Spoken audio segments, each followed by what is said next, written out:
qu'entend-on par participation citoyenne? En quoi la participation citoyenne joue-t-elle un rôle important dans la Smart City? Ou plus globalement, comment rendre le citoyen acteur de son territoire? Ce sont les questions auxquelles le deuxième tome de la collection de guides pratiques du Smart City Institute propose de répondre. Dans cette capsule vidéo, nous allons vous présenter quelques éléments essentiels à savoir sur la participation citoyenne. Tout d'abord, il est important de rappeler que, bien qu'il n'y ait pas de recette miracle pour devenir une Smart City, certains ingrédients sont nécessaires, notamment la notion d'un écosystème dynamique composé de parties prenantes issues du secteur public, du secteur privé, du monde académique et, bien évidemment, des citoyens. Il est primordial que ces 4 groupes d'acteurs puissent dialoguer et collaborer dans une logique d'intelligence collective. Dans ce contexte, la participation citoyenne peut être définie comme l'implication active du citoyen dans le processus de transition de son territoire, dans les prises de décision. Cela implique, dans un premier temps, d'informer les citoyens sur les enjeux de leur territoire, afin qu'ils puissent participer de façon active et faire des propositions raisonnées. Dans un deuxième temps, il s'agit de faire en sorte qu'ils puissent contribuer réellement aux actions entreprises sur le territoire et que leur avis soit pris en compte, notamment via la redistribution partielle du pouvoir décisionnel. À ce titre, un réel engagement des élus et des autorités publiques est primordial.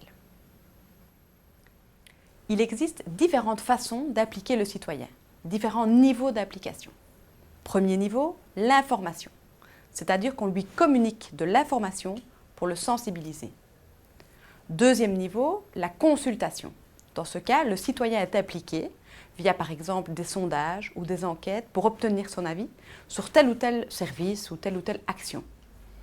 Troisième niveau, l'engagement. Ici, on s'engage dans un processus de conciliation avec le citoyen. Après cela, on peut atteindre des niveaux d'application plus avancés comme le partenariat, la délégation de pouvoir ou carrément le contrôle citoyen, ce qui implique de laisser une communauté locale gérer de manière autonome un équipement ou un quartier par exemple. Pour résumer, 5 niveaux de participation citoyenne sont communément utilisés, à savoir informer, consulter, impliquer, collaborer, déléguer, ce qui représente une graduation vers une implication de plus en plus forte du citoyen. Il existe de nombreux outils pour impliquer le citoyen, mais dans notre guide pratique, nous avons choisi d'en présenter quelques-uns à l'aube des nouvelles technologies. L'open data, les plateformes participatives, la gamification, le budget participatif, les living labs, les hackathons, le crowdsourcing et le crowdfunding. L'open data consiste à donner accès aux données publiques pour permettre aux citoyens et aux organisations d'acquérir de nouvelles connaissances et de pouvoir mettre au point de nouvelles innovations sur base de ces données. Un autre outil intéressant est le jeu sérieux, plus connu sous le terme anglophone Serious Game. Il permet de faire participer le citoyen de manière ludique via un côté jeu. Le Serious Game peut être défini comme un type de jeu qui a des objectifs d'apprentissage définis. Il consiste donc à immerger le citoyen dans une expérience de formation qui ressemble à un jeu, qui est donc ludique, tout en lui faisant acquérir des compétences, des connaissances utiles pour l'avenir du territoire.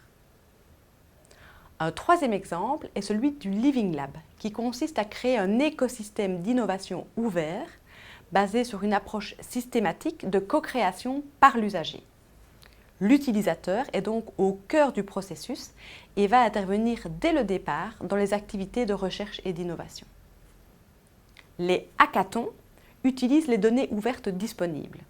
Le principe est d'organiser un événement sur une courte durée, 24, 48, voire 72 heures, pour favoriser la résolution créative de problèmes définis au départ. L'idée est de miser sur l'intelligence collective pour trouver des solutions pour le territoire.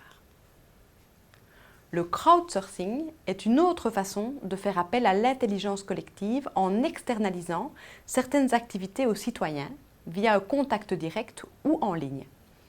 Les pratiques de crowdsourcing peuvent aller de l'exécution de tâches très simples, comme par exemple la traduction d'un slogan, à la résolution d'un problème complexe lié au territoire, tout en passant par l'apport d'informations ou de données. Pour conclure cette vidéo, voici 8 recommandations utiles pour mettre en place une démarche de participation citoyenne et notamment ces différents outils. Un engagement réel et une certaine ouverture d'esprit de la part du politique, des élus, est essentiel pour, d'une part, déléguer une certaine partie de leur pouvoir décisionnel et d'autre part, mettre à disposition des moyens financiers, humains et matériels. La participation citoyenne est un processus qui ne s'improvise pas. Il est donc nécessaire que la démarche s'inscrive dans une véritable vision et que les priorités soient ciblées.